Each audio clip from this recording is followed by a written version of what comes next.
The strange thing is not that people laughed, because laughter happens everywhere, even in places where it probably should not, but that it happened in a place where control was treated as evidence, where silence was not just polite, but meaningful, and where the body was expected to cooperate with the story being told about it. The story that said discipline could be taught, order could be maintained, and a young person's inner life could be shaped into something dependable. It began quietly, the way problems often do when no one wants to see them yet, not as joy or rebellion, but as something that slipped through restraint and refused to be pulled back in. The kind of sound that makes people look up not because it is loud, but because it does not belong in a room that has been trained to stay composed. And when the laughter continued, when it ignored warning looks and lowered eyes and the internal discipline that normally keeps a person in line, it stopped feeling like a reaction and started feeling like a breach, as though something private had surfaced in public, and no one knew which rule had been broken or how to enforce it.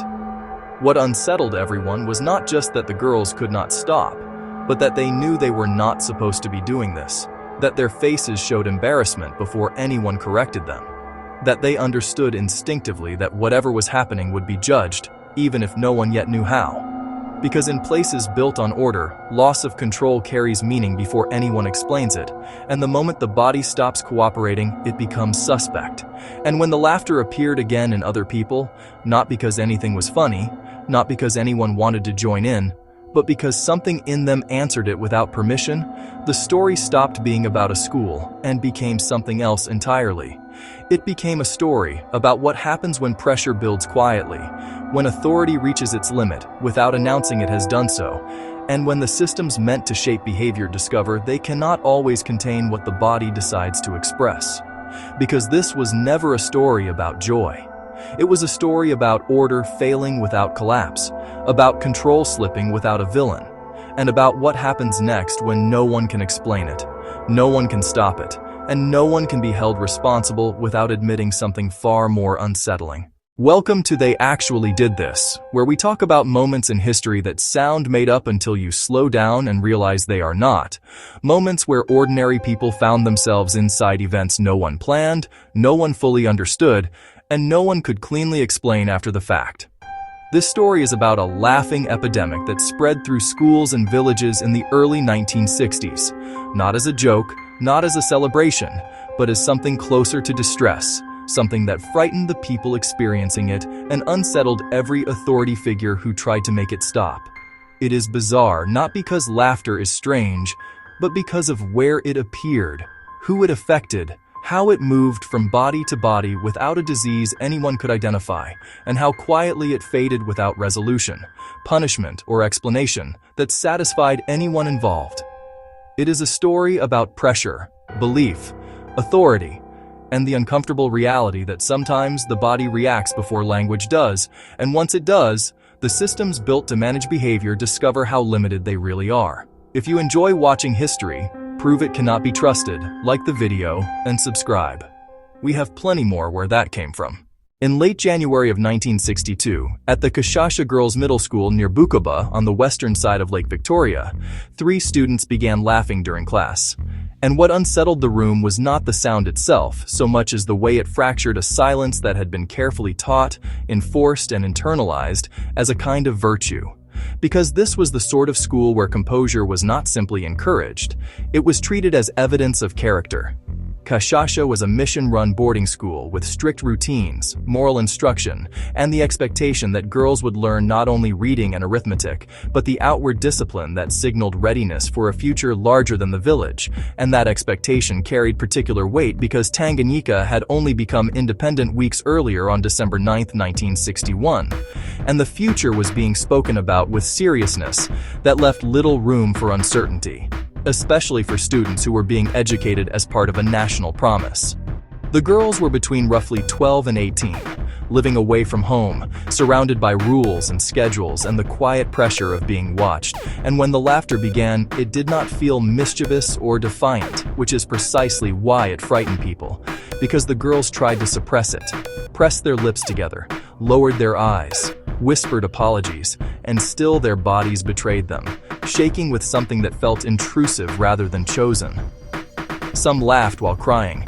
Some laughed until their stomachs hurt and their breathing faltered. Some laughed in bursts that returned again and again, and as it spread across the dormitory and classrooms, it created a new atmosphere inside the school, one where students no longer watched only the teacher. They watched each other, and where every quiet moment became a test of whether composure would hold. Teachers attempted the ordinary tools first: correction, separation, sternness, calm instruction, and then the tools that belonged to the setting: prayer, moral guidance, the insistence that the body could be brought back under control through will and routine.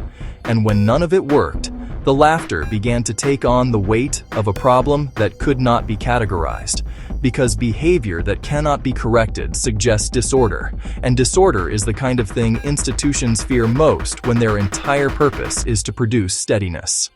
By the end of the first week, dozens of girls were affected, and the school began to feel less like a place of instruction and more like a place of vigilance, as though something unseen had entered and was moving through the population without asking permission. When the school closed and the girls were sent home, it looked like the kind of decision adults make when something does not fit into any rule they have, because separation feels like control, and control feels like safety. And safety is what people reach for when they cannot name the thing they are afraid of. But what had started at Kashasha no longer belonged to the building, which is something authorities rarely recognize quickly, because institutions like to believe problems live inside walls, and walls are something you can lock. The girls returned to their homes around Bukoba and the villages nearby, and at first families were relieved to have them back under familiar routines, under faces that knew them, under household rhythms that were supposed to settle a child back into herself.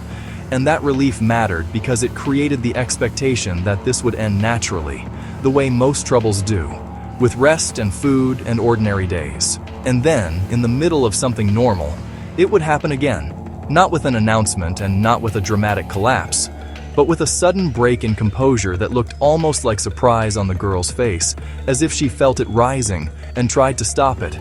As if she had already learned that whatever this was would be judged by the people watching, and she wanted, desperately, to behave correctly. Sometimes it began as a small sound, a stifled laugh, a breath that turned into another breath, and then it took over. And what made the adults uneasy was how quickly a familiar expression could become unfamiliar, because laughter is supposed to signal joy or mischief, and this laughter signaled strain, embarrassment, helplessness, and the sharp discomfort of being seen. Families reacted first with gentle correction, then with worry, and finally with the kind of silence that fills a room when no one wants to say what they are thinking. And that silence had consequences, because once an episode happened in a home, everyone began watching for the next one. And watching is not neutral. Watching changes posture and breath and expectation. And children absorb expectation the way they absorb weather, even when no one speaks about it directly. Neighbors came to check, not as spectators, but out of concern. And concern pulls people into each other's spaces. And the story of the laughter traveled ahead of the symptom, and in places where order matters deeply, stories about disorder land heavily. They lodge inside people. They create anticipation, and anticipation is its own kind of pressure. People began noticing that episodes clustered around routines and gatherings, around places where composure was expected, because expectations are most visible where they are strongest, and a body failing to meet them feels louder there than anywhere else. So in churches, laughter interrupted stillness. In classrooms, it fractured instruction.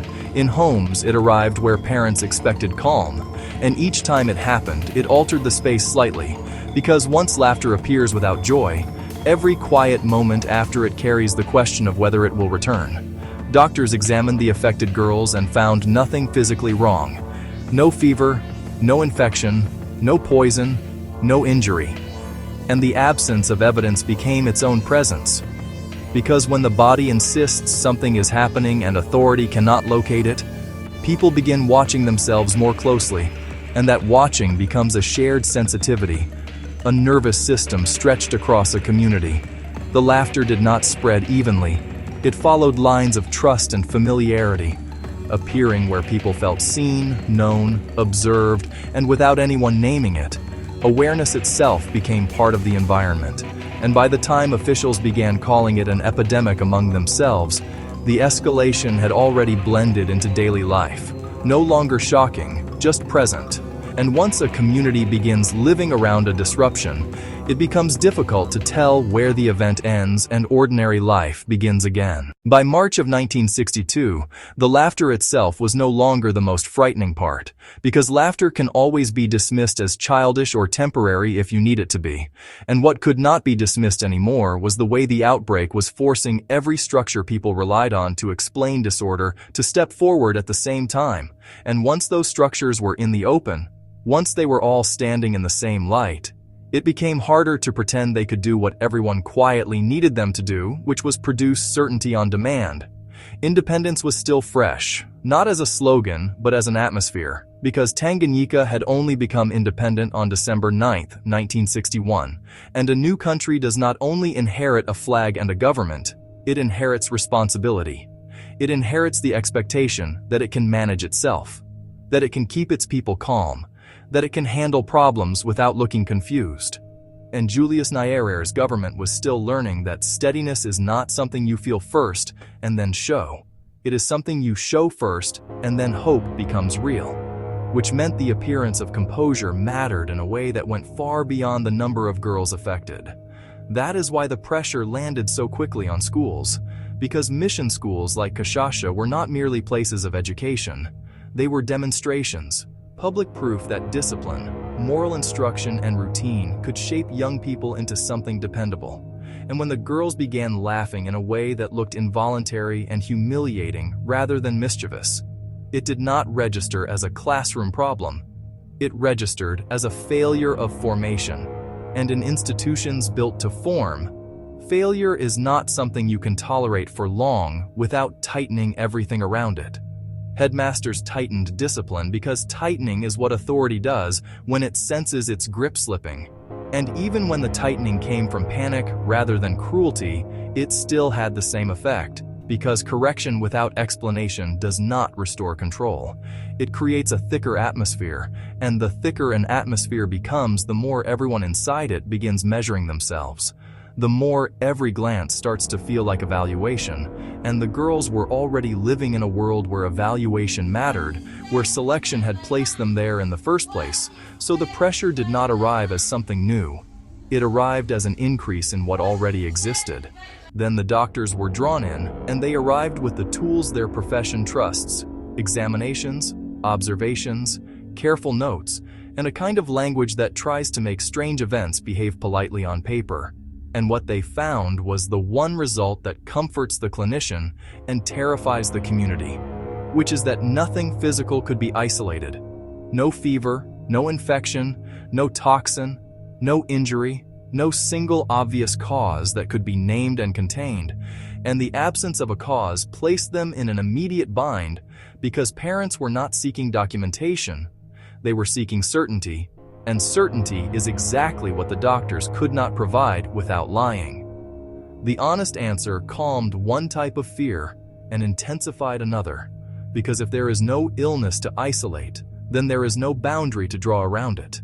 And if there is no boundary, then no one can promise it will not move to the next village or the next school, and the doctors knew that every sentence they spoke was landing in a society where fear and rumor travel quickly, which meant they were trapped between integrity and reassurance, because to soften uncertainty would buy calm at the cost of credibility, and to speak plainly would preserve credibility at the cost of calm, and neither outcome felt like healing.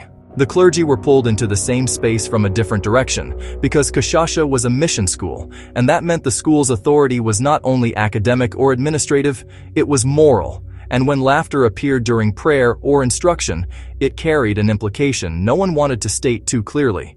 The implication that something was wrong, not just with behavior but with meaning, with formation, with the idea that restraint and order could be taught and maintained through routine and belief.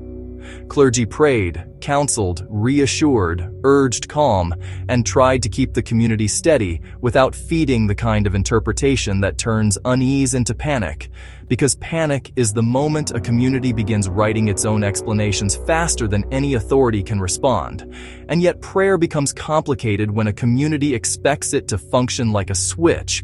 Because if people believe the right words should restore order, then the continuation of disorder begins to feel like evidence of something unresolved.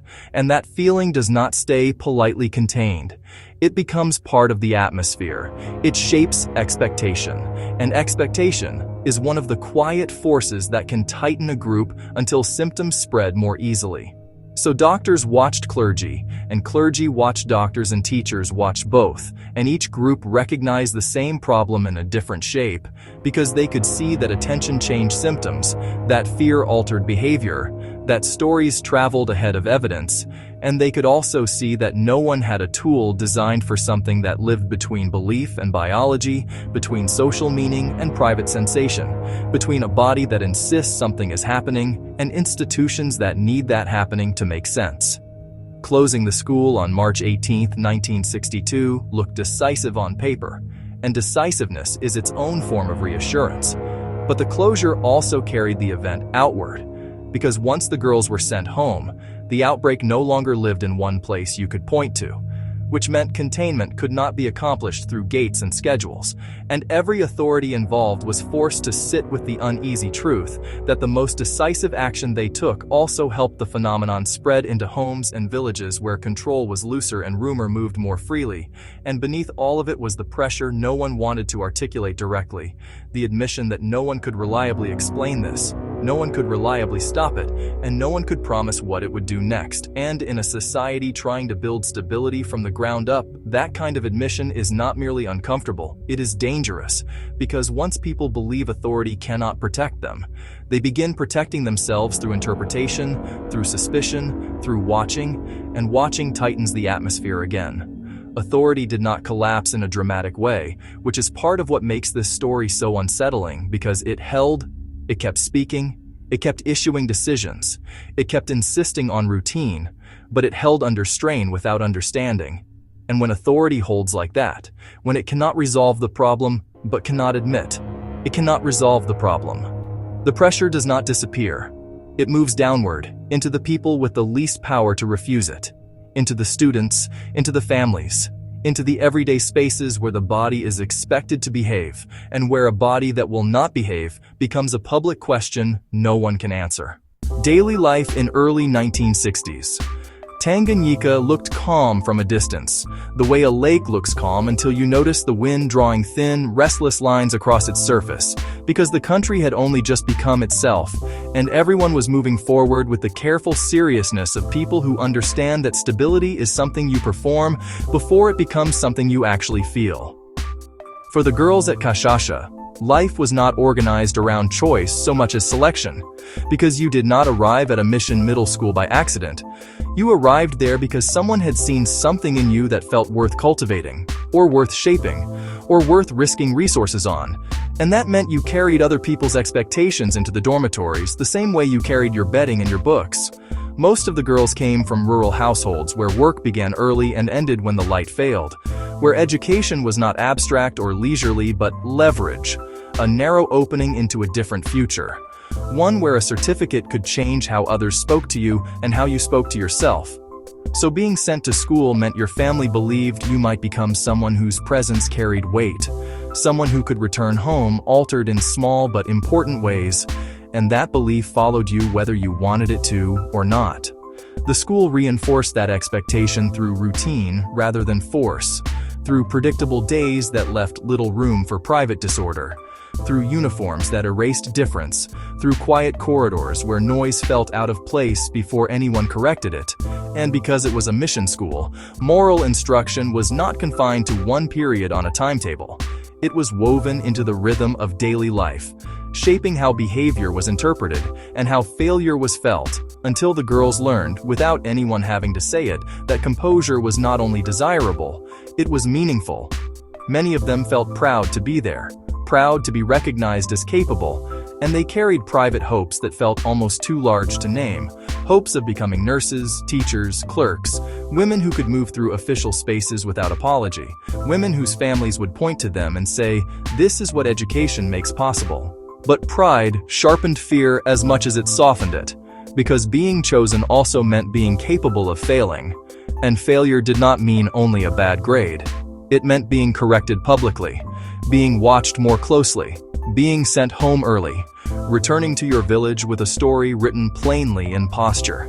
That fear threaded itself through ordinary moments, into the sound of footsteps approaching from behind, into the pause before a question was asked, into how girls learned to read a room for shifts in atmosphere, not out of cruelty but attunement. Because in environments where attention carries weight, people become sensitive to who is being singled out and who seems unsteady. All of this unfolded in the shadow of independence, which did not immediately change the school schedule, but did change the meaning attached to the girls' presence there, because they were no longer simply students. They were future builders, future representatives, symbols of what the nation could become. And being told you are the future is a heavy thing when you are still learning how to manage your own fear. There was also the quiet tension of moving between worlds, because mission schools offered opportunity and status while asking girls to inhabit a form of restraint that did not always align with home life. And that meant many students lived with a constant internal adjustment, switching codes and postures depending on where they stood, careful to do each correctly, careful not to appear disrespectful in either space. So by the time laughter appeared, the girls were already carrying multiple forms of pressure at once: academic expectation, social scrutiny, the weight of selection, the awareness of being watched, and the responsibility of carrying other people's hopes without dropping them. And when the body has been holding tension carefully for long enough, release does not feel like joy. It feels like spill. It feels like something happening without permission. And in a place where permission shaped nearly everything from posture to voice to future, that kind of release was frightening. And the uncomfortable truth, the one that makes this story feel less like an isolated oddity and more like a pattern humanity keeps rediscovering, is that this was not the first time a community watched bodies start behaving in ways that looked contagious even when there was nothing obvious to catch. Because history has a way of repeating the same shape of event under different costumes, and the shape usually begins with one person doing something they cannot stop, and a crowd deciding, consciously or not, whether to treat it as curiosity, warning, moral problem, or emergency. If you watched our previous video about the dancing plague, the one where Strasbourg in 1518 seemed to lose its mind in broad daylight, you already know how familiar this structure is, because that story begins in the surviving accounts, with a woman often identified as Frau Trophea stepping into the street in mid-July and dancing without music and without celebration, and what follows is not a festival but an expansion, a swelling number of people who join in over days and weeks, until officials are forced to respond in the only language authority tends to trust when it cannot explain a phenomenon, which is the language of management, containment, and correction, even if the proposed correction is absurd. Because the council did not have the option of simply saying we do not know and sitting with that, so they acted, and acting decisively can look like wisdom even when it is fear in uniform, which is how you end up with physicians and civic leaders framing the dancing as a bodily condition and responding by giving it space, arranging musicians, building a platform, treating a compulsion as something that can be administered rather than understood. And once you picture that clearly, you begin to feel the same quiet logic that sits inside Kashasha, which is that authority under pressure will do almost anything except admit it is powerless. What makes the older story useful here is not the medieval streets, it is the psychology underneath them, because Strasbourg was strained by hunger, disease, and stress. And the dancing fit into a world where moral order, spiritual fear, and civic authority were intertwined, which meant the body's loss of control could not be separated from the community's need to interpret what loss of control meant. And once you see that, it becomes easier to understand why episodes like Tanganyika keep appearing in modern history, not as copies but as relatives, because the details shift, but the pressures remain. So in the early 1980s in the West Bank, Waves of schoolgirls fainted and reported illness in an environment already saturated with political tension, where trust was scarce and fear traveled faster than evidence, and symptoms quickly became accusations.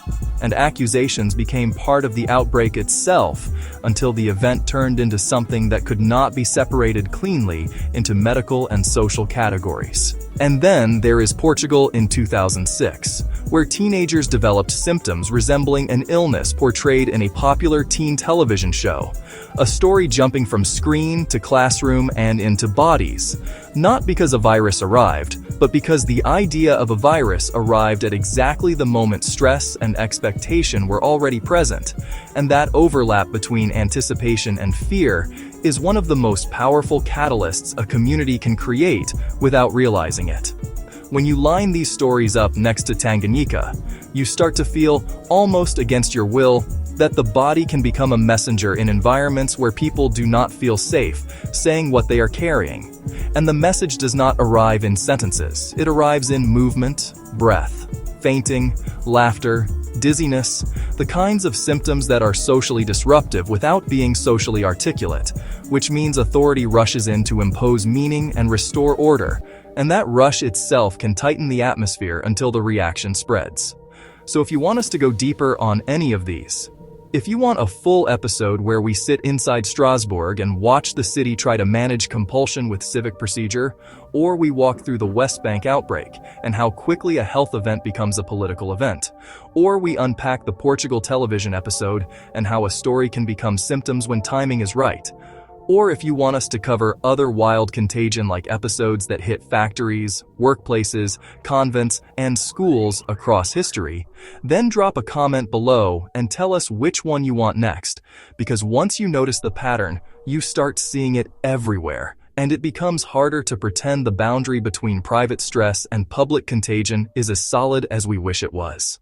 And then the strangest part, in a way that is almost more unsettling than the outbreak itself, is how little of it ends in a way that feels like an ending.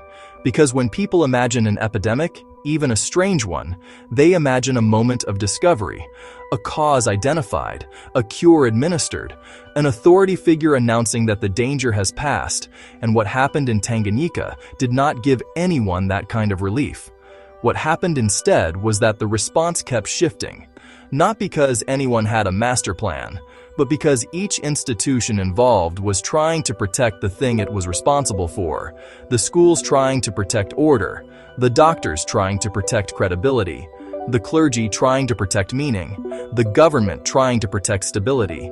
And those goals overlap only until the moment they begin competing with one another.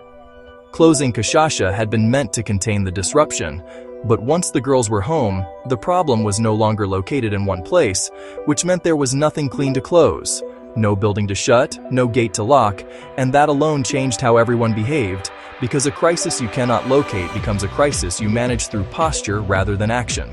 Officials could send medical officers to villages, but medical officers could only confirm what they had already confirmed, that there was no fever, no infection, no poison, no single physical cause that would justify quarantine. And every time that conclusion was repeated, it calmed one kind of fear while feeding another. Because if it is not something you can isolate, then what exactly is it? And where does it go next? Clergy could encourage calm and prayer and routine, and those things mattered, not as cures, but as ways to stabilize a community's breathing, as ways to keep daily life from turning into continuous anticipation. But they also carried their own risk, because when you treat routine as protection, the moment routine fails, the fear returns sharper, and people begin watching again. And watching is one of the ways the atmosphere tightens. Teachers and headmasters faced a quieter problem, because schools are built on the assumption that behavior can be shaped, and when a behavior cannot be shaped, the institution has to either admit its limits or change the environment until the behavior fades on its own, and the easiest change is time. So what happened over the following months was not a decisive intervention, but a gradual drift. Episodes still occurred, but not always with the same intensity. Some girls improved away from school, not because home cured them, but because the particular pressures of dormitory life and constant observation had eased.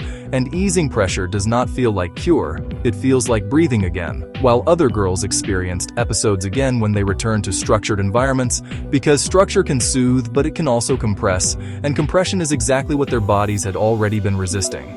Communities adapted the way communities always do when something refuses to resolve cleanly, by building informal rules around it without declaring them as rules, by keeping certain children home for a while, by spacing gatherings differently, by lowering expectations of stillness, by pretending not to notice certain moments so attention would not inflame them, by treating episodes as something to endure rather than solve. And that is what people do when they realize the difference between control and survival, because control demands answers and survival accepts uncertainty. From the outside, it can look like the epidemic simply ended, but from the inside, it felt more like it thinned, like fog does, lifting unevenly, leaving behind patches that return when the weather changes. And there were still reports in other schools and villages over the next year and beyond, not always recorded with the same care, not always connected officially back to Kashasha, but present enough that the story did not vanish. It just stopped being something authorities could handle publicly without exposing how little they could do. So the plan, if you can call it that, was not cure. It was containment by fatigue. It was resolution by distraction. It was the slow reassertion of ordinary life, not because ordinary life had won, but because everyone needed it to return, even if it returned with quiet cracks still visible beneath the surface. What people imagine as aftermath is usually relief, because relief is what follows explanation, and explanation never really arrived here. So what followed the laughter was not the clean feeling of a danger passing. It was a thinner kind of normal. A normal that returned because everyone needed it to return, and because communities cannot live indefinitely inside alert.